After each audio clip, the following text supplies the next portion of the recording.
Ce sont les Belges, les premiers à faire leur entrée dans la Darse Titan du port. Benoît Hansberg et Renaud de Haran, heureux et soulagés d'accoster. On va très bien, même super bien.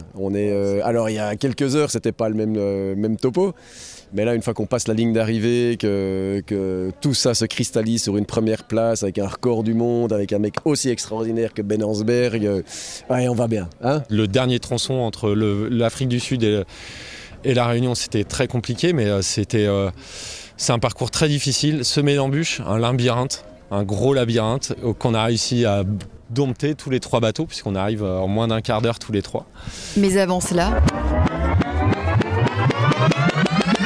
ils ont passé plus d'1 mois et demi en mer, à jouer des coudes avec la concurrence, notamment l'équipage français, souvent leader de la course depuis le départ, qui atteint notre île à la 3e place, quelque peu amer, à bord de son monocoque Crédit Mutuel. On a été premier souvent, 2e souvent et 3e pas très longtemps, mais sur la ligne d'arrivée. Quelle est la difficulté pour vous là ? Faut digérer de la déception. Parce que voilà, on se bat pendant 31 jours pour essayer de gagner la course et on n'a pas réussi. La Réunion est le 2e des 7 points d'étape qui composent cette traversée. Une course exceptionnelle, partie de Cadix en Espagne, qui se terminera en avril 2026 à Lorient.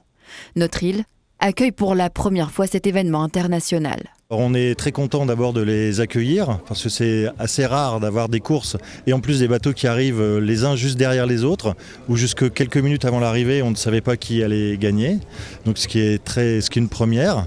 Voilà, moi je tiens aussi à féliciter les 3 équipages parce que je pense qu'ils ont fait quelque chose d'assez extraordinaire. L'équipage réunionnais devrait quant à lui accoster d'ici la semaine prochaine. Et pour célébrer cette fois l'aventure planétaire, des festivités sont prévues du 5 au 22 novembre prochain au Port-Ouest.